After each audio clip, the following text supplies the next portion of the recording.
I would like to share a story of one of our listeners.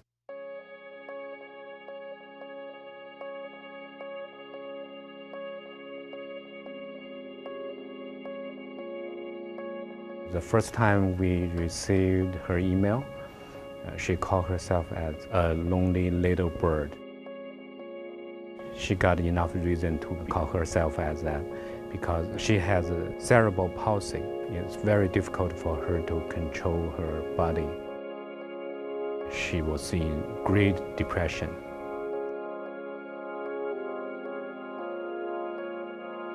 After a couple of months, we received another letter. She mentioned she has once thought that his physical disability and emotional wound can never be healed.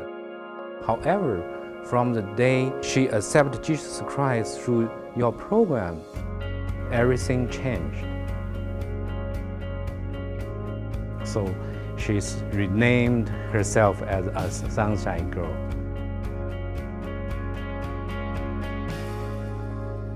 It's hard for us to imagine how she typed.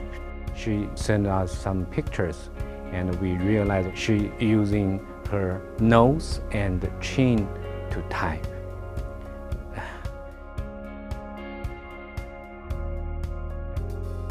She mentioned one thing that's encouraged us a lot. She's started uploading our programs to a Chinese version of YouTube. She hoped that the programs that have helped herself can help many other listeners.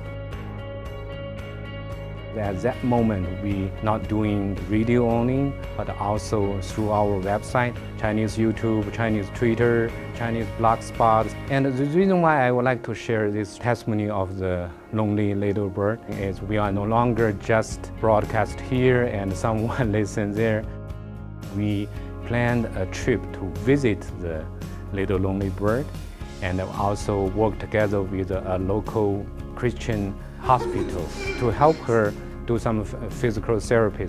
A former Olympic swimming coach to do ministry there. She can't believe, as a swimmer, what can I do for a ministry? But at that moment, she realized how God used her to help the little lonely bird. It's just one case of our ministry.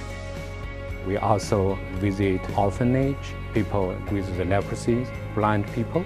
In Bible, we can see so many examples that what Jesus did is not only teach, it's not only preaching, but also with actions, with the care to the people. So our ministry is not just about radio, it's about human, about people to people, face to face, heart to heart.